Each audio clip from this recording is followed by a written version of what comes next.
വെളിപ്പാട് പുസ്തകത്തിൻ്റെ 2-ാമത്തെ അധ്യായം 1 മുതൽ 7 വരെയുള്ള വാക്യങ്ങളാണ് ഇന്ന് നമ്മൾ ധ്യാനിക്കുവാനായിട്ട് പോകുന്നത്.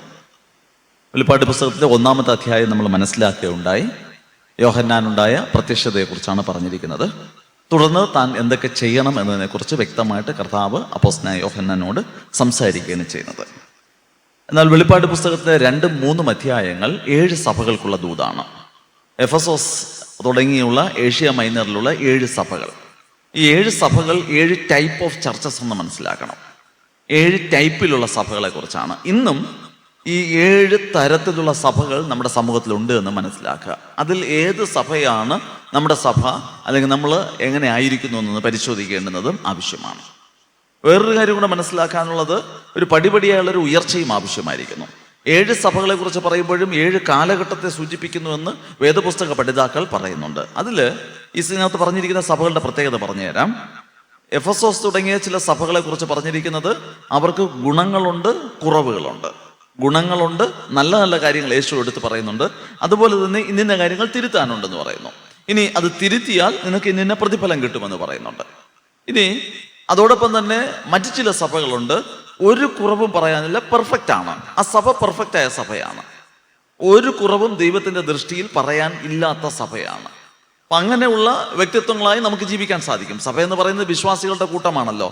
യേശുവിനെ സ്വന്തം രക്ഷകനായി സ്വീകരിച്ച് യേശുവിൻ്റെ മകനും മകളുമായി ജീവിക്കുന്ന ഒരു കൂട്ടമാണല്ലോ.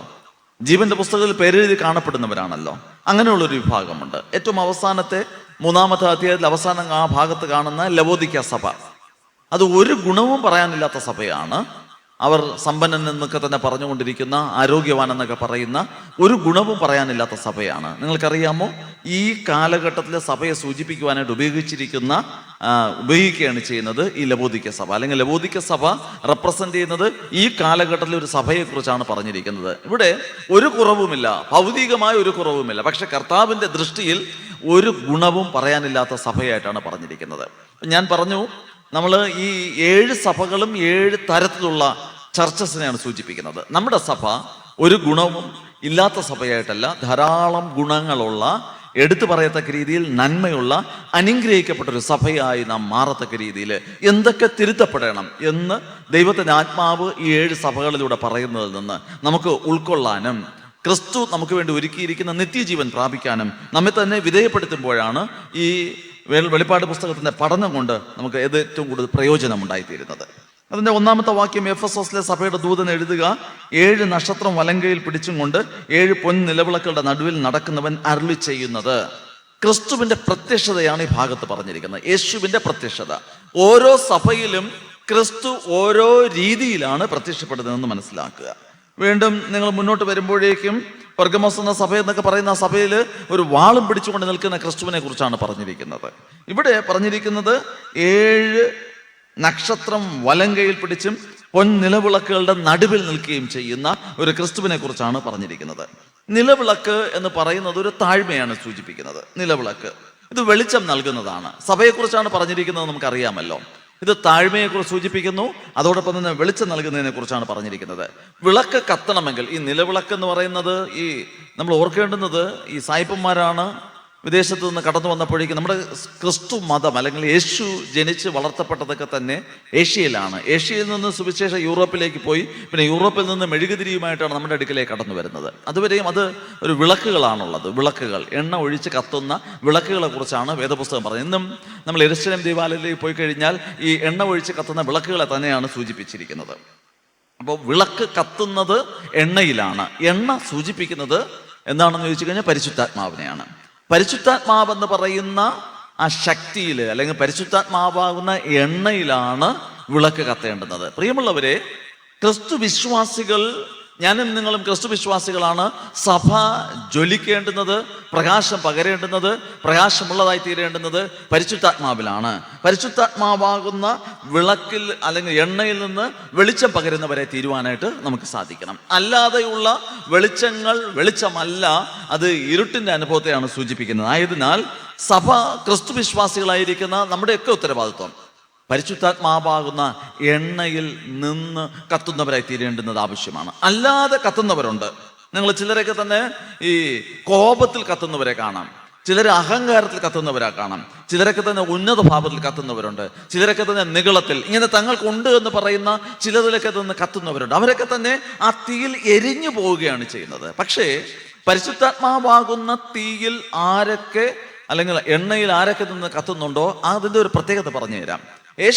മോശ മുൾപ്പടർപ്പിൽ കാണുന്ന സമയത്ത് ആ മുൾപ്പടർപ്പ് കത്തുന്നുണ്ട്, പക്ഷെ മുൾപ്പടർപ്പ് കത്തിപ്പോകുന്നില്ല, കരിഞ്ഞു പോകുന്നില്ല. ഇതുപോലെ നമ്മിൽ പരിശുദ്ധാത്മാവിൻ്റെ ഒരു അഗ്നി ജ്വലിക്കുമ്പോൾ, പരിശുദ്ധാത്മാവിൽ നമ്മൾ ജ്വലിക്കുമ്പോൾ മറ്റുള്ളവർക്ക് പ്രകാശം പകരുന്ന ഒരു സാക്ഷ്യമുള്ള ജീവിതമായി തീരുന്നു എന്ന സത്യമാണ് മനസ്സിലാക്കാനുള്ളത്. അതുകൊണ്ട് കർത്താവിനുള്ളവരായി നമുക്ക് നിൽക്കാൻ സാധിക്കണം. നമ്മുടെ കഴിവിലും ജ്ഞാനത്തിലും പണത്തിലും നമുക്ക് ഉണ്ട് എന്ന് പറയുന്നതിലല്ല നമ്മൾ ജ്വലിക്കുവാനുള്ളത്. പകരം ക്രിസ്തുവിൽ പരിശുദ്ധാത്മാവിൽ നമുക്ക് ജ്വലിക്കുവാനായിട്ട് സാധിക്കണം. വീണ്ടും നിലവിളക്കിലുള്ള തിരികൾ സൂചിപ്പിക്കുന്നത് സഭയിലെ ശുശ്രൂഷകരെയാണ് സൂചിപ്പിക്കുന്നത്. വിവിധങ്ങളായ ശുശ്രൂഷകളെയാണ് സൂചിപ്പിക്കുന്നത്. അവർ അർപ്പിക്കേണ്ടുന്ന ശുശ്രൂഷകളെ കുറിച്ച് 1 കൊരിന്ത്യരിൽ പറയുന്ന, എഫേസ്യർക്ക് ലേഖനങ്ങളിൽ പറയുന്ന ഒരു വിവിധങ്ങളായ ശുശ്രൂഷകളുണ്ട്. അത് അപ്പോസ്തലന്മാരുടെയും പ്രവാചകന്മാരുടെയും ഉപദേഷ്ടാക്കന്മാരുടെയും ഇങ്ങനെ വിവിധങ്ങളായ ഒരു ഡിഫറെന്റ് ഫോൾസ് ഓഫ് മിനിസ്ട്രീസിനെ കുറിച്ച് പറയുന്നുണ്ട്. ശുശ്രൂഷകൾ സഭയ്ക്ക് കൈത്താങ്ങായി തീരുകയും സഭ മേൽക്കുമേൽ വളർച്ചയും ഉയർച്ചയും അനുഭവിക്കുന്ന അനുഭവത്തിലേക്ക് എത്തപ്പെടുകയും ചെയ്യുന്നു എന്ന് മനസ്സിലാക്കുക. അപ്പൊ ക്രിസ്തുവിന്റെ പ്രത്യക്ഷത, എഫെസോസിലെ സഭയിലുള്ള പ്രത്യക്ഷത എന്ന് പറയുന്നത് ഈ പൊൻനിലവിളക്കുകളുടെ നടുവിൽ 7 നക്ഷത്രം വലങ്കയിൽ പിടിച്ചുകൊണ്ട് നിൽക്കുന്ന ക്രിസ്തുവിനെ കുറിച്ചാണ് പറഞ്ഞിരിക്കുന്നത്. തുടർന്ന് ഇവിടെ സംസാരിക്കുന്ന കാര്യങ്ങൾ ശ്രദ്ധയോടുകൂടെ മനസ്സിലാക്കേണ്ടുന്നതാണ്. എന്തൊക്കെയാണ് സഭയെക്കുറിച്ച് പറഞ്ഞിരിക്കുന്നത്? 2ാമത്തെ വാക്കിൽ പറയുന്നത്, ഞാൻ നിന്റെ പ്രവൃത്തി, പ്രയത്നം, സഹിഷ്ണുത, കൊള്ളരുതാത്തവരെ നിനക്ക് സഹിച്ചുകൂടാത്തത്, അപ്പോസ്തലന്മാരല്ലാതിരിക്കെ അപ്പോസ്തലന്മാരെന്ന് പറയുന്നവരെ നീ പരീക്ഷിച്ച് കള്ളന്മാർ എന്ന് കണ്ടതും, നിനക്ക് സഹിഷ്ണുതയുള്ളതും, എന്ന നാമത്തെ നീ സഹിച്ചതും, തളർന്നു പോകാത്തതും ഞാൻ അറിയുന്നു. ഈ വെളിപ്പാട് പുസ്തകത്തിലെ 7 സഭകൾക്കുള്ള ദൂതിലും എന്നെ ഏറ്റവും കൂടുതൽ സ്പർശിച്ചിട്ടുള്ള ഒരു വാക്ക് ഇതാണ്, ഞാൻ അറിയുന്നു. ഞാൻ അറിയുന്നു. എന്നോട് പറയുന്നു, നിങ്ങളോട് പറയുന്നു. ആ വാക്ക്, ആ ശബ്ദം ഇങ്ങനെ കേട്ടുകൊണ്ടേയിരിക്കുകയാണ് ചെയ്യുന്നത്. അത് നിങ്ങളൊന്ന് ശ്രദ്ധിച്ചാൽ എല്ലാ ഭാഗത്തും അത് നമുക്ക് മനസ്സിലാക്കാനായിട്ട് സാധിക്കും. ഞാൻ അറിയുന്നു. 3ാമത്തെ വാക്യത്തിൻ്റെ അവസാന ഭാഗത്തിൽ ഞാൻ അറിയുന്നു. എന്നോട് പറയുകയാണ്, ഞാൻ അറിയുന്നു. എന്നെ ദൈവം അറിയുന്നു. നിങ്ങൾ ഓരോരുത്തരെയും കർത്താവ് അറിയുന്നു. നിങ്ങളുടെ അവസ്ഥകളെ അറിയുന്നു. നിങ്ങളുടെ പരസ്യ ജീവിതത്തെ, നിങ്ങളുടെ രഹസ്യ ജീവിതത്തെ, നിങ്ങളുടെ ജീവിതത്തിൻ്റെ ഓരോ സാഹചര്യങ്ങളെയും സ്വർഗീയനാഥൻ അറിയുന്നു എന്ന് വ്യക്തമായി വെളിപ്പെടുത്തുകയാണ് ചെയ്യുന്നത്. ദൈവം അറിയുന്നു, എന്നെ അറിയുന്നു, നമ്മൾ ഓരോരുത്തരുടെയും ജീവിതത്തെ അറിയുന്നു എന്നുള്ള സത്യം നമ്മൾ മനസ്സിലാക്കി പ്രിയമുള്ളവരെ മുന്നേറുവാനായിട്ട് കർത്താവ് നമ്മോട് ആവശ്യപ്പെടുകയാണ് ചെയ്യുന്നത്. സഭയെക്കുറിച്ച് ഒരുപാട് നല്ല നല്ല കാര്യങ്ങൾ കർത്താവിന് പറയാനുണ്ട്. നമ്മളെക്കുറിച്ച് ഇതുപോലെ കർത്താവ് നൽകുന്ന സർട്ടിഫിക്കറ്റ് നമുക്ക് ഏറ്റെടുക്കുവാനായിട്ട് സാധിക്കണം. എന്തൊക്കെയാണ്? നിന്റെ പ്രവൃത്തി, നമ്മുടെ പ്രവൃത്തിയെക്കുറിച്ച് കർത്താവ് പരിശോധിക്കുന്നുണ്ട്. എൻ്റെയും നിങ്ങളുടെ പ്രവൃത്തിയെ കർത്താവ് പരിശോധിക്കുന്നു. എഫെസോസ് സഭയ്ക്ക് നല്ല പ്രവൃത്തിയുണ്ട്, പ്രയത്നമുണ്ട്, ചില പരിശ്രമങ്ങളുണ്ട് എന്നുള്ളത് മനസ്സിലാക്കുക. സഹിഷ്ണുതയുണ്ട്, സഹിക്കുവാനുള്ള, പിടിച്ചു നിൽക്കുവാനുള്ള കഴിവുണ്ട്. അതുമാത്രമല്ല, കൊള്ളരുതാത്തവരെ അവർക്ക് സഹിച്ചുകൂടാ. കൊള്ളരുതാത്തവരെ, ദൈവനാമത്തിന്, ദൈവ ശുശ്രൂഷയ്ക്ക്, ദൈവത്തിന് വേണ്ടി കൊള്ളരുതാത്തവരായി നിൽക്കുന്നവരെ കർത്താവിന് അങ്ങനെ സഹിച്ചുകൂടാത്തവരാണ്. കർത്താവിനും സഹിച്ചുകൂടാ, അതോടൊപ്പം തന്നെ സഭയ്ക്കും സഹിച്ചുകൂടാത്തവർ. ഇനി കള്ള അപ്പോസ്തലന്മാരെ അവർ പരിശോധിച്ചിട്ട് കള്ളന്മാരാണെന്ന് കണ്ടെത്തുന്നവരുണ്ട്.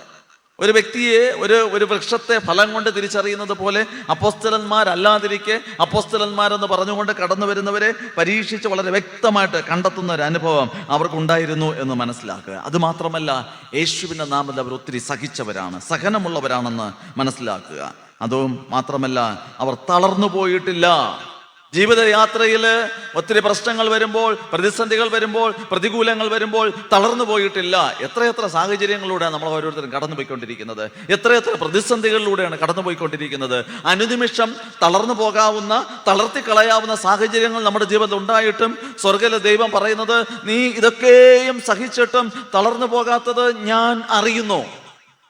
ഇന്ന് ഈ ദൂത് കേട്ടുകൊണ്ടിരിക്കുന്ന പ്രിയമുള്ളവരെ, നിങ്ങൾ എത്ര പേര് ഒത്തിരി സഹനങ്ങളിലൂടെ കടന്നു പോകുന്നവരാണ്? എൻ്റെ കർത്താവ് പറയുന്നു, ഞാൻ നിന്നെ അറിയുന്നു. കർത്താവ് പറയുന്നു, നീ തളർന്നു പോകാത്തത് ഞാൻ അറിയുന്നു. അയ്യോ, നീ തളർന്നു പോകാവുന്ന, നിന്നെ തളർത്തിക്കളയാവുന്ന ധാരാളം സാഹചര്യങ്ങളുണ്ടായി, പക്ഷേ ഞാൻ അറിയുന്നു. നീ സഹിച്ചത് ഞാൻ അറിയുന്നു, നിന്റെ സഹനത്തെ ഞാൻ അറിയുന്നു. സ്വർഗ്ഗത്തിലെ ദൈവം അറിയാതെ നമ്മുടെ ജീവിതത്തിൽ ഒന്നും സംഭവിച്ചിട്ടില്ല. ഒരുപക്ഷെ സ്വന്തം ഇഷ്ടപ്രകാരവും മറ്റുമൊക്കെ തന്നെ ചെയ്തുവെങ്കിൽ തന്നെയും ദൈവം നമുക്ക് പലയിടങ്ങളിലും ദൈവം പിടിച്ചു നിൽക്കുവാൻ ഉപേക്ഷിക്കാതെ മാറോട് ചേർത്തണച്ച അനുഭവത്തെയാണ് ഇവിടെ നമുക്ക് മനസ്സിലാക്കാനായിട്ട് സാധിക്കുന്നത്. ഞാൻ അറിയുന്നു. പ്രിയമുള്ളവരെ, വേദനയിലും ഭാരത്തിലും പ്രശ്നങ്ങളിലുമായിരിക്കുന്നുവെങ്കിൽ, സങ്കടങ്ങളിലും പ്രതിസന്ധികളിലുമായിരിക്കുന്നുവെങ്കിൽ, സ്വർഗീയനാഥൻ നൽകുന്ന ശക്തമായ ദൂതതാണ്, ഞാൻ നിന്നെ അറിയുന്നു. അതുകൊണ്ട് നിന്നെ മനസ്സിലാക്കുന്ന, നിന്നെ അറിയുന്ന ആ ദൈവത്തിന്റെ സന്ധിയിലേക്ക് അടുത്തു വരുവാനും മുട്ടുമടക്കുവാനും നിന്നെ തന്നെ സമർപ്പിക്കുവാനും സാധിക്കണം. ആരൊക്കെ അങ്ങനെ സമർപ്പിക്കുന്നുവോ ജീവിതത്തിന് ടോട്ടൽ ചേഞ്ച് ഉണ്ടാകും. ഇപ്പം എന്നെ അറിയാവുന്ന ഒരാളുടെ അടുക്കലേക്ക് കടന്നു പോയിട്ട് പിന്നെ ഞാൻ ഒരുപാടൊന്നും പറയേണ്ട ആവശ്യമില്ല, എക്സ്പ്ലെയിൻ ചെയ്യേണ്ട ആവശ്യമില്ല. ജസ്റ്റ് നമ്മൾ മുമ്പ് പോയി നിന്നാൽ മാത്രം മതി, നമ്മെ കണ്ടാൽ മതി. ആ വ്യക്തി നമ്മളെ മനസ്സിലാക്കിയിട്ട് നമുക്ക് ആവശ്യമായിരിക്കുന്നതൊക്കെയും നൽകുന്നത് പോലെ സ്വർഗ്ഗത്തിലെ ദൈവം എന്നെയും നിങ്ങളെയും അറിയുന്നു എന്ന് പറയുമ്പോൾ നമ്മുടെ അവസ്ഥകളെ അറിയുന്നു എന്നുള്ള സത്യം മനസ്സിലാക്കുക. ഇന്ന് മുതൽ നമ്മൾ ഇങ്ങനെ പ്രാർത്ഥിക്കണം: എന്നെ അറിയുന്ന എൻ്റെ കർത്താവേ, എന്നെ മനസ്സിലാക്കുന്ന എൻ്റെ കർത്താവേ, എൻ്റെ ജീവിതത്തിലെ ഉയർച്ചയിലും താഴ്ചയിലും കൂടെ ഇരുന്ന് എന്നെ കാത്തുപരിപാലിച്ച കർത്താവേ, ഇതാ എന്നെ തന്നെ അങ്ങയുടെ കരങ്ങളിലേക്ക് സമർപ്പിക്കുന്നു. അങ്ങ് മെനയണമേ, അങ്ങ് പണിയണമേ, അങ്ങ് ഉപയോഗിക്കണമേ എന്ന് പ്രാർത്ഥിക്കുമ്പോൾ നമ്മൾ മഹത്വകരമായി ഉപയോഗിക്കപ്പെടുമെന്ന കാര്യത്തിൽ ഒരു സംശയവുമില്ല. അപ്പം ഒരുപാട് ഗുണഗണങ്ങളെ കുറിച്ച് യേശു ഇവിടെ എഫെസോസിലെ സഭയെക്കുറിച്ച് എടുത്തു പറയുന്നുണ്ട്. അത് മാത്രമല്ല, ചില കുറവുകളും ഏറ്റു പറയുന്നുണ്ട്. എങ്കിലും നിന്റെ ആദ്യ സ്നേഹം വിട്ടുകളഞ്ഞു എന്ന് ഒരു കുറ്റം നിന്നെക്കുറിച്ച് പറയുവാനുണ്ട്. ഒരു കുറ്റം പറയാനുണ്ട്: ആരംഭത്തിലുണ്ടായിരുന്ന ലവ് കണക്ഷൻ കുറഞ്ഞു പോയിരിക്കുന്നു. യേശുവുമായുള്ള ബന്ധത്തിൽ കടന്നു വന്നപ്പോൾ നീ പ്രാർത്ഥനയ്ക്ക് അധിക സമയം ചിലവഴിച്ചിരുന്നു, എന്നോടൊപ്പം അധികം സമയം ചിലവഴിച്ചിരുന്നു. ക്രിസ്തുവുമായുള്ള അധിക ബന്ധത്തിലായിരുന്നപ്പോൾ ദൈവനാമത്തിന് മഹത്വം കൊടുക്കുന്ന ഒരു ജീവിതമായിരുന്നു നിന്റേത്. വചനം ധ്യാനിക്കുന്നതിലേക്ക് വേണ്ടി, ക്രിസ്തുവിന്റെ ശുശ്രൂഷകൾ അർപ്പിക്കുന്നതിലേക്ക് വേണ്ടി നിനക്ക് ഉത്സാഹമുണ്ടായിരുന്നു. പക്ഷേ ആരംഭത്തിലുണ്ടായിരുന്ന ആ സ്നേഹം തണുത്തുപോയി. ഒരു കാരണവശാലും ജീവിതത്തിൽ വരാൻ പാടില്ലാത്ത ഒരു കാര്യമാണ് ആദ്യ സ്നേഹം വിട്ടുകളയരുത് എന്നുള്ളത്. ആദ്യ സ്നേഹത്തെക്കാൾ ഡേ ബൈ ഡേ സ്നേഹത്തിന്റെ അളവ് കൂടി വരണം. യേശുവിനെ എത്രത്തോളം മനസ്സിലാക്കുന്നുവോ, ദൈവത്തെ എത്രത്തോളം മനസ്സിലാക്കുന്നുവോ അത്രത്തോളം നമുക്ക് അടുത്തു വരാനായിട്ട് സാധിക്കണം. അകന്നു പോകാനായിട്ട് അനുവദിക്കരുത് എന്നാ പറയുന്നത്. ഇവിടെ പറഞ്ഞിരിക്കുന്നത്, നിനക്ക് ആരംഭത്തിലുണ്ടായിരുന്ന സ്നേഹത്തിൽ നിന്ന് നീ അകന്നു പോയിരിക്കുന്നു. ഇതൊരു വാണിംഗ് ആണേ. കാരണം അത് നന്മയല്ല, ദോഷമാണ്. ധാരാളം കാര്യങ്ങൾ നമ്മളെ കുറിച്ച് എടുത്തു പറയാനുണ്ടെങ്കിൽ തന്നെയും ദൈവം എന്നെക്കുറിച്ചും നിങ്ങളെക്കുറിച്ചും ആഗ്രഹിക്കുന്നത് കുറ്റമില്ലാത്തവരായിരിക്കണമെന്നാണ്. പലപ്പോഴും പലരുമൊക്കെ ചിന്തിക്കാറുണ്ട്, ഞാൻ ഇത്രയൊക്കെ ചെയ്യുന്നുണ്ട്, പിന്നെ ഈ ഒരു തെറ്റ് കർത്താവ് ക്ഷമിക്കുമെന്നായിരിക്കും. ഇല്ല. നമുക്ക് നമ്മുടെ പാട്ടുപുസ്തകത്തിൽ ഒരു പാട്ടുണ്ട്, പാപം ഒന്നേ മതിയാകുമെന്നുള്ളത്. നിന്നെ ഗുണമില്ലാത്തവനാക്കി തീർക്കുവാൻ, മാറ്റില്ലാത്തവനാക്കി തീർക്കുവാൻ. അതുകൊണ്ട് പാപത്തിന്റെ വഴികളെ വിട്ട് ദൈവത്തിന്റെ വഴികളിലേക്ക് മടങ്ങി വരുവാനായിട്ട് ആവശ്യപ്പെടുന്നു. ഹൃദയം ഒന്ന് പരിശോധിക്കണം കേട്ടോ. ദൈവവുമായുള്ള സ്നേഹബന്ധത്തിൽ ഹൗ ഡീപ് വി ആർ, എത്രത്തോളം ആഴത്തിലുള്ള ദൈവബന്ധത്തിലാണ് ഞാനും നിങ്ങളും ആയിരിക്കുന്നതെന്ന് കർത്താവ് നമ്മോട് ആവശ്യപ്പെടുകയാണ്. നീ ഏതിൽ വീണിരിക്കുന്നു എന്ന് ഓർത്ത് മാനസാന്തരപ്പെട്ട് ആദ്യത്തെ പ്രവൃത്തി ചെയ്യുക. എവിടെയാണ് വീഴ്ച പറ്റിയതെന്ന് ഓർക്കുക. ഇതാണ് മാനസാന്തരത്തിന് പ്രധാനപ്പെട്ട സ്ഥലം. എവിടെ നമുക്ക് തെറ്റുപറ്റിപ്പോയി, ഏത് പ്രവൃത്തിയിലാണ് തെറ്റുപറ്റിപ്പോയത്? എൻ്റെ ജീവിതയാത്രയിൽ ദൈവവുമായുള്ള ബന്ധത്തിൽ എവിടെ എനിക്ക് തെറ്റുപറ്റിപ്പോയി? യുവാക്കളെ, കൊച്ചുമക്കളെ, മുതിർന്നവരെ, മാതാപിതാക്കന്മാരെ, പ്ലീസ് ഇതൊന്ന് കണ്ടെത്തണം. എൻ്റെ ജീവിതത്തിൽ എവിടെയാണ് എനിക്ക് തെറ്റുപറ്റിയത്? ചിലതൊക്കെ നമുക്ക് മറഞ്ഞിരിക്കുന്നുണ്ടെങ്കിൽ കർത്താവിനോട് പ്രാർത്ഥിക്കണം. കർത്താവെ, ഞാൻ എവിടെ വീണുപോയി എന്ന് എനിക്ക് വെളിപ്പെടുത്തി തരണമേ. കൃത്യമായിട്ട് ദൈവം വെളിപ്പെടുത്തി തരും. ഞാനിപ്പോഴും ഓർക്കുന്നുണ്ട്, എൻ്റെ ഒരു ജീവിതയാത്രയിൽ ഒരു സാമ്പത്തികമായുള്ള ഭയങ്കരമായ ഒരു തടസ്സങ്ങളിലൂടെ കടന്നുപോയി. എൻ്റെയിലും പൈസയുണ്ട്, എൻ്റെ ഭാര്യയുടെയിലും ശമ്പളമുണ്ട്, പക്ഷെ സാമ്പത്തികമായുള്ള ക്ലേശങ്ങളിലൂടെ കടന്നു പോകുന്നു. തികയുന്നില്ല. ദശാംശം കൊടുക്കുന്നവരൊക്കെ ചെയ്യുന്നുണ്ടെങ്കിലും കർത്താവിനോട് പ്രാർത്ഥിക്കാനുള്ളൊരു പ്രേരണമുണ്ടായി. കർത്താവിനോട് പ്രാർത്ഥിച്ചു, കർത്താവെ, എവിടെയാണ് എനിക്ക് തെറ്റുപറ്റിയത്, എവിടെയാണ് വീഴ്ച പറ്റിയതെന്നുള്ളത് ഒരു പരിശോധിക്കാനുള്ള അവസരമുണ്ടായി. സത്യമായിട്ടും കർത്താവ് എനിക്കത് വെളിപ്പെടുത്തി തന്നത് ഇങ്ങനെ ആണ്. ഞാനിപ്പോഴും ഓർക്കുന്നുണ്ട്, എൻ്റെ സഭയുമായി ബന്ധപ്പെട്ട്, എൻ്റെ മാതൃസഭയുമായി ബന്ധപ്പെട്ട് ഞാൻ അവിടുത്തെ ഈ തിരുവത്താഴത്തു നിന്നുള്ള തുകകൾ കൊടുക്കുന്ന ഒരു ശീലമുണ്ടായിരുന്നു. പക്ഷെ എൻ്റെ അപ്പം ജീവിച്ചിരുന്ന കാലഘട്ടത്തിൽ തുടർച്ചയായിട്ട് കൊടുത്തുകൊണ്ടിരുന്നതാണ്. പിന്നത്തേതിൽ പപ്പയുടെ മരണം, കോവിഡ് കാലം, ഇതൊക്കെ കഴിഞ്ഞപ്പോഴേക്കും ഞാൻ മറന്നുപോയി, അല്ലെങ്കിൽ വിട്ടുപോയി. അവിടെ അങ്ങനെ കമ്മ്യൂണിയൻ ഓൺലൈനിലും മറ്റുമൊക്കെ ആയിരുന്നതുകൊണ്ട് നടന്നിട്ടില്ലായിരുന്നു. അങ്ങനെ എപ്പോഴാണ് ഓർമ്മ വന്നത്, ഏത് കാലഘട്ടം മുതലാണോ ഉള്ളത്, മൊത്തം നോക്കി വലിയൊരു എമൗണ്ട് പെൻഡിങ് ഉണ്ടായിരുന്നു. മൊത്തം തുകയും അത് കറക്റ്റ് ചെയ്ത് കഴിഞ്ഞ ശേഷമാണ് ദൈവം ഒരു പുതിയ വഴി തുറന്ന് വഴി നടത്തിയത്. ഈ മൊത്തം തുകയും അത് എന്തൊക്കെ ചെയ്യണമെന്ന് വ്യക്തമായുള്ളൊരു ബോധ്യം നൽകി, വ്യക്തമായി പറഞ്ഞു തന്നു. അതനുസരിച്ച് ചെയ്തതിന് ശേഷം മാത്രമാണ് അടുത്ത് ഒരു ഫിനാൻഷ്യൽ ബ്രേക്ക് ത്രൂ ഉണ്ടായത്. സാമ്പത്തിക മേഖലയിലുള്ള അനുഗ്രഹങ്ങളും തുറവികളും ഉണ്ടായത്. നമ്മൾ പറഞ്ഞിട്ടുള്ള ചില നേർച്ചകളുണ്ട്, ദൈവസന്നിധിയിലുള്ള ചില തീരുമാനങ്ങൾ എടുത്തതുണ്ട്. ഇതൊക്കെ നമ്മൾ ചിലതൊക്കെ മറന്നുപോയി. പക്ഷേ സ്വർഗം മറന്നിട്ടില്ല. നമ്മൾ പറഞ്ഞിട്ടുള്ള വാക്കുകൾ ഇങ്ങനെ അന്തരീക്ഷത്തിൽ ഇങ്ങനെ മുഴങ്ങുന്നുണ്ട്. വേദപുസ്തകത്തിൽ അതല്ലേ പറയുന്നത്, നിങ്ങൾ നേർച്ച നേർന്നാൽ അത് നിവർത്തിക്കണം, ഇല്ല എങ്കിൽ ദൈവത്തിന്റെ സന്ദേശ ദൂതന്മാരുടെ മുമ്പേ നിൽക്കുമ്പോൾ അയ്യോ അത് ഞാൻ വെറുതെ പറഞ്ഞു പോയതല്ലേ എന്ന് പറയരുത്. അത് രാഷ്ട്രീയക്കാർ പറഞ്ഞോളും, നിങ്ങൾ പറയണ്ട. രാഷ്ട്രീയക്കാരിങ്ങനെ പലതും പറയും, നമുക്കറിയാമല്ലോ. അങ്ങനെ പറയാനല്ല നമ്മൾ വിളിച്ചിരിക്കുന്നത്. നമ്മൾ രാഷ്ട്രീയക്കാരല്ല, അല്ലെങ്കിൽ അല്ലാതെ ഉള്ളവരല്ല, വെറും വാക്ക് പറയുവാനുള്ളല്ല, ദൈവത്തിന്റെ മകനും മകളുമാണ്. ഞാൻ ഈ രാഷ്ട്രീയക്കാരെന്ന് പറഞ്ഞത് മോശക്കാരാക്കി പറഞ്ഞതല്ല. നമ്മുടെ ചുറ്റുവട്ടത്ത് നമ്മുടെ മാധ്യമങ്ങളിലൂടെ ഇപ്പോൾ പലതും നമ്മൾ കേൾക്കുന്നത് കൊണ്ട് ഞാൻ പറഞ്ഞു എന്നുള്ളതേ ഉള്ളൂ. പ്രിയമുള്ളവരെ, നമ്മൾ ദൈവസന്നിധി പറയുന്ന ഓരോ വാക്കിനും കണക്ക് ബോധിപ്പിക്കേണ്ടുന്നവരാണെന്ന് ഓർമ്മപ്പെടുത്തട്ടെ. ഫിനാൻഷ്യൽ മേഖലയിൽ നമ്മൾ വിശ്വസ്തരായിരിക്കണം. ഏതിൽ വീണു എന്ന് ഓർത്ത്, അതാണ് പറഞ്ഞിരിക്കുന്നത്, നീ ഏതിൽ വീണിരിക്കുന്നു എന്ന് ഓർത്ത് മാനസാന്തരപ്പെടുക. അപ്പൊ നമുക്ക് എവിടെയാണ് വീഴ്ച പറ്റിയിരിക്കുന്നതെന്ന് ഓർക്കുക. ഓർമ്മ വരുന്നില്ല എങ്കിൽ ദൈവത്തോട് അപേക്ഷിക്കുക. കർത്താവ് വെളിപ്പെടുത്തി തരും. ഒരു ശബ്ദത്തിലൂടെ, നിന്റെ ഓർമ്മയിലൂടെ, നിന്റെ മറ്റാരുടെയെങ്കിലൂടെ ദൈവം വെളിപ്പെടുത്തി തരുന്നതിനെ അത് നീ അനുസരിച്ചാൽ ബ്ലെസ്സിങ് ആണ്. ഇല്ല എങ്കിൽ നമ്മൾ എത്ര കൂട്ടി വെച്ചാലും എന്തൊക്കെ ചെയ്താലും അതൊരു നന്മയായി തീരില്ല എന്നാണ് ഓർമ്മപ്പെടുന്നത്. മാനസാന്തരപ്പെട്ടാൽ നല്ലതാണ്, മാനസാന്തരപ്പെടാഞ്ഞാൽ നിന്റെ വിളക്ക് അതിന്റെ നിലയിൽ നിന്നും നീക്കുകയും ചെയ്യും. മാനസാന്തരപ്പെട്ടാൽ ബ്ലെസ്സിങ്സ് ഉണ്ട്, മാനസാന്തരപ്പെട്ടില്ല എങ്കിൽ നിലവിളക്കിനെ അതിന്റെ പൊസിഷനിൽ നിന്ന് മാറ്റിക്കളയും. പലരും ഈ ഒരു കാലത്ത് ഉപയോഗിക്കപ്പെട്ടുകൊണ്ടിരുന്ന പലരും ഇന്ന് ഉപയോഗിക്കപ്പെടുന്നില്ല. ദൈവത്താൽ ഉപയോഗിക്കപ്പെട്ടുകൊണ്ടിരുന്ന പലരും ഉപയോഗിക്കപ്പെടുന്നില്ല. എന്തുകൊണ്ടാണെന്ന് ചോദിച്ചാൽ, ദൈവം തുടർച്ചയായിട്ട് വാണിംഗ് നൽകിയിട്ടും അത് അനുസരിക്കാത്തവരെ പിന്നെ ദൈവം ഉപയോഗിക്കില്ല എന്നുള്ള കാര്യം മനസ്സിലാക്കുക. ഒരു എഴുത്തുകാരനും അദ്ദേഹത്തിന്റെ പേനയും തമ്മിലുള്ള സംഭാഷണം ഞാൻ ഇങ്ങനെ കേട്ടിട്ടുണ്ട്. അതിങ്ങനെയാണ്: എഴുത്തുകാരൻ തൻ്റെ ആശയങ്ങളൊക്കെ പ്രകടിപ്പിക്കാനായിട്ട് ഉപയോഗിച്ചിരുന്നൊരു മനോഹരമായൊരു പേന ഉണ്ടായിരുന്നു. ഇപ്പൊ അദ്ദേഹം ഉപയോഗിക്കുന്നില്ല. ഒരു ദിവസം മേശയുടെ ഡ്രോയർ തുറന്നപ്പോഴേക്കും ഇദ്ദേഹത്തിന്റെ കൈ ഈ പേനയുടെ പുറത്തൊന്ന് സ്പർശിച്ചു. ഇപ്പൊ പേന ഈ എഴുത്തുകാരനോട് സംസാരിക്കുകയാണ് ചെയ്യുന്നത്. അല്ലയോ എഴുത്തുകാരനായിരിക്കുന്ന പ്രിയപ്പെട്ട എൻ്റെ ഗുരുനാഥനെ, അല്ലെങ്കിൽ എൻ്റെ ഉടമസ്ഥനെ, അങ്ങ് എന്താണ് എന്നെ ഇപ്പോൾ ഉപയോഗിക്കാത്തത്?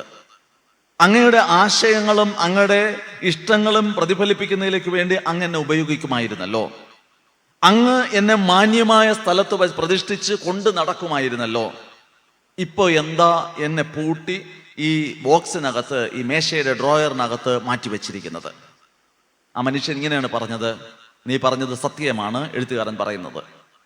പക്ഷെ ഒരു കാലത്ത് ഞാൻ നിന്നെ വളരെ മാന്യമായ സ്ഥലത്ത് വെച്ച് എൻ്റെ ആശയങ്ങളും മറ്റുമൊക്കെ തന്നെ പ്രതിഫലിപ്പിക്കുന്നതിലേക്ക് വേണ്ടി ഞാൻ ഉപയോഗിക്കുമായിരുന്നു. പക്ഷെ ഇപ്പോൾ നിന്നെ ഒരു സ്ഥലത്ത് വെച്ചാൽ അവിടെ മാന്യതയല്ല നൽകുന്നത്, നീ അവിടെ വൃത്തികേടാക്കി കളയുന്നു, മഷി ലീക്കാവുന്നു.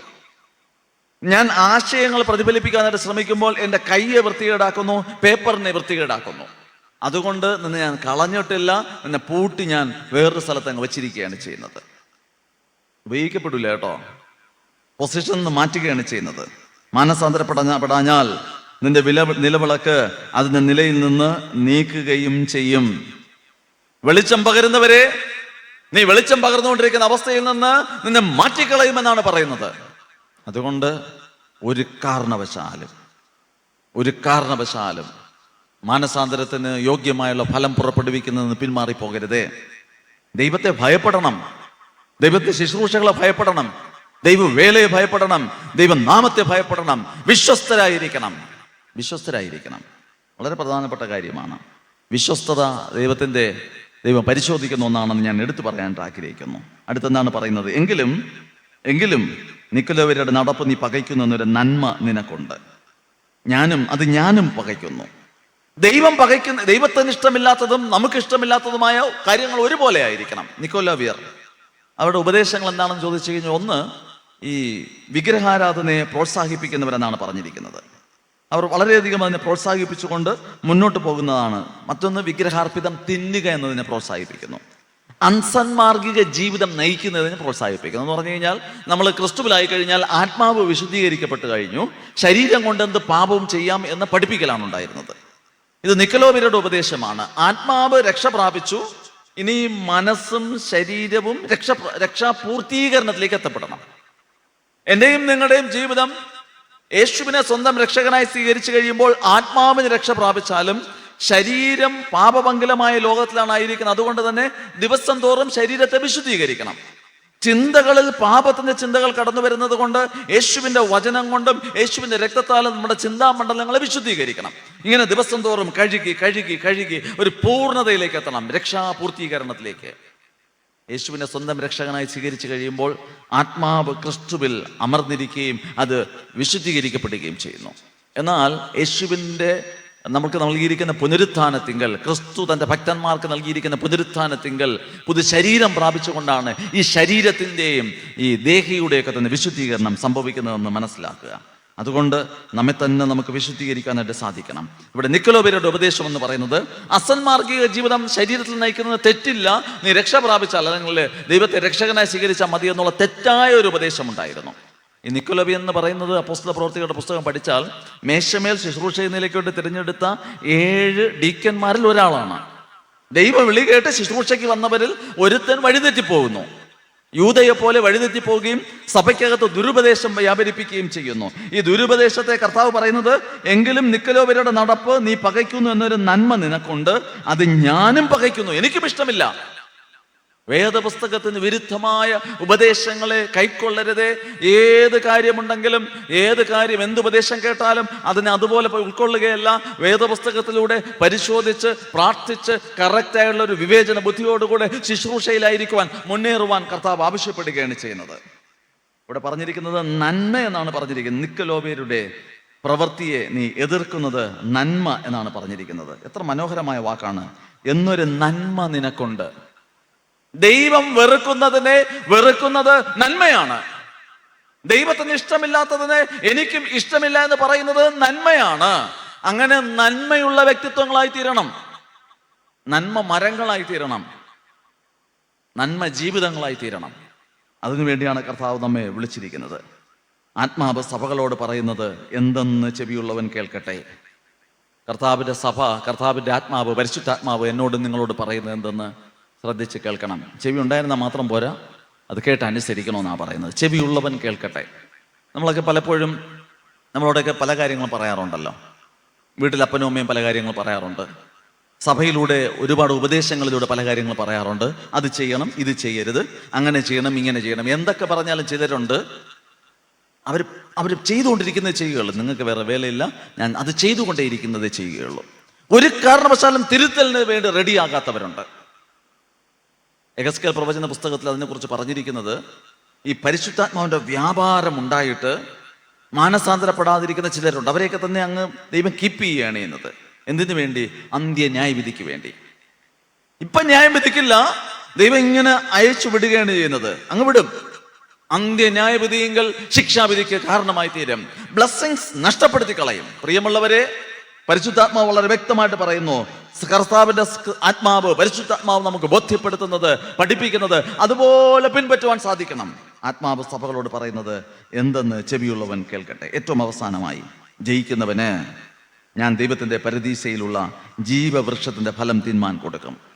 നിങ്ങൾ ഏദൻ തോട്ടത്തിലെ ആ പരദീസയിൽ നോക്കിക്കഴിഞ്ഞാൽ 2 വൃക്ഷങ്ങളാണ് ആ തോട്ടത്തിൻ്റെ നടുവിലുണ്ടായിരുന്നത്. ഒന്ന് നന്മ തിന്മയുടെ വൃക്ഷവും, 2 ജീവന്റെ വൃക്ഷവും. നന്മ തിന്മയുടെ കഴിക്കരുതെന്ന് പറഞ്ഞ നന്മ തിന്മയുടെ വൃക്ഷം ഭക്ഷിച്ചു. അടുത്തൊരു വൃക്ഷമുണ്ട്, ജീവന്റെ വൃക്ഷം. യേശുക്രിസ്തുവിനാൽ വീണ്ടെടുപ്പ് കഴിയുമ്പോൾ, യേശുവിലായി തീരുമ്പോൾ ആ വൃക്ഷത്തിന്റെ ഫലം തിന്നുവാനുള്ള അവസരം ഉണ്ടാകും. വീണ്ടും ഏദൻ തോട്ടത്തിനകത്ത് കയറി ആദം ഹൗവയും ഈ ഫലം കൂടെ പറിച്ച് തിന്നു കഴിഞ്ഞാൽ, ഈ ജീവന്റെ വൃക്ഷം കൂടെ പഴിച്ച് തിന്നു കഴിഞ്ഞാൽ പിന്നെ ഒരിക്കലും അവരെ രക്ഷയിലേക്ക് നയിക്കുവാൻ, നിത്യജീവനിലേക്ക് നയിക്കുവാൻ, മാനവരാശി വീണ്ടെടുക്കുവാൻ ഒരു ദൈവത്തിന് സാധിക്കുകയില്ല. അതുകൊണ്ടാണ് കർത്താവ് അതിനെ സൂക്ഷിച്ചു വെച്ചിരിക്കുന്നത്. എന്തിന്? അന്ന് തടഞ്ഞു വെച്ചത് ആ ഒരു സമയമാകുമ്പോൾ നൽകുന്നതിലേക്ക് വേണ്ടിയാണ്. ഇതാ ഉൽപ്പത്തി പുസ്തകത്തിൽ നമുക്ക് ലഭ്യമായി തീരാതിരിക്കുന്ന ഫലം ഇന്ന് ദൈവം തരുമെന്നാണ് പറഞ്ഞിരിക്കുന്നത്. ജയിക്കുന്നവന്, പ്രിയമുള്ളവരെ, ക്രിസ്തീയ ജീവിതം ഇതൊരു ഓട്ടക്കളമാണ്. പിശാചിനോട് യുദ്ധം ചെയ്ത്, അവനോട് യുദ്ധം ചെയ്ത് നമ്മൾ വിജയം പ്രാപിക്കേണ്ടുന്ന ഒരു ജീവിത അനുഭവമാണ്. കർത്താവ് എന്നോട് നിങ്ങളോട് ബോധ്യപ്പെടുത്തുന്നത്, ചില നല്ല പ്രവൃത്തികൾ നമ്മളുണ്ട്, ചിലതൊക്കെ തിരുത്തുവാനുണ്ട്. ഒന്ന് തിരുത്താം. ആദ്യത്തെ പ്രവൃത്തി നമുക്ക് വീണ്ടും ചെയ്യാം, മാനസാന്തരപ്പെടാം, എവിടെ വീണിരിക്കുന്നു എന്ന് മനസ്സിലാക്കി മടങ്ങി വരുവാൻ നമുക്ക് ശ്രമിക്കാം. അങ്ങനെ വരുമ്പോൾ ദൈവം നമ്മുടെ ജീവിതത്തിൽ വലിയ വലിയ നന്മകളും അനുഗ്രഹങ്ങളും നൽകും. പ്രിയമുള്ളവരെ, ജീവിതത്തിലെ അനുഗ്രഹങ്ങളും ഉയർച്ചകളും പ്രാപിപ്പാൻ തടസ്സമായി നിൽക്കുന്ന സാഹചര്യങ്ങളിലൂടെ നിങ്ങൾ കടന്നു പോകുമ്പോൾ അത് തിരിച്ചറിഞ്ഞുകൊണ്ട് മടങ്ങി വരുവാനും ദൈവകൃപയിൽ ആശ്രയിച്ചുകൊണ്ട് മുന്നേറുവാനും ദൈവം നമുക്ക് ഒരുക്കിയിരിക്കുന്ന ഈ ഫലം, നിത്യജീവന്റെ ജീവവൃക്ഷന്റെ ഫലം അനുഭവിച്ചുകൊണ്ട് മുന്നേറുവാൻ ദൈവം നമ്മെ ഓരോരുത്തരെയും സഹായിക്കുമാറാകട്ടെ. കർത്താവെ, അതിന് എന്നെ സഹായിക്കണമെന്നുള്ള പ്രാർത്ഥനയോടായിരിക്കാം. അങ്ങനെ ആകുമ്പോൾ നമ്മുടെ ജീവിതം അനുഗ്രഹമായി തീരും, ആശീർവാദമായി തീരും. ദിനംതോറും കർത്താവിന് മഹത്വം കരുത്തുന്ന ജീവിത അനുഭവമായി തീരും. അതിന് ദൈവത്തിന്റെ പരിശുദ്ധാത്മാവ് നമ്മെ സഹായിക്കുമാറാകട്ടെ. ആമേൻ.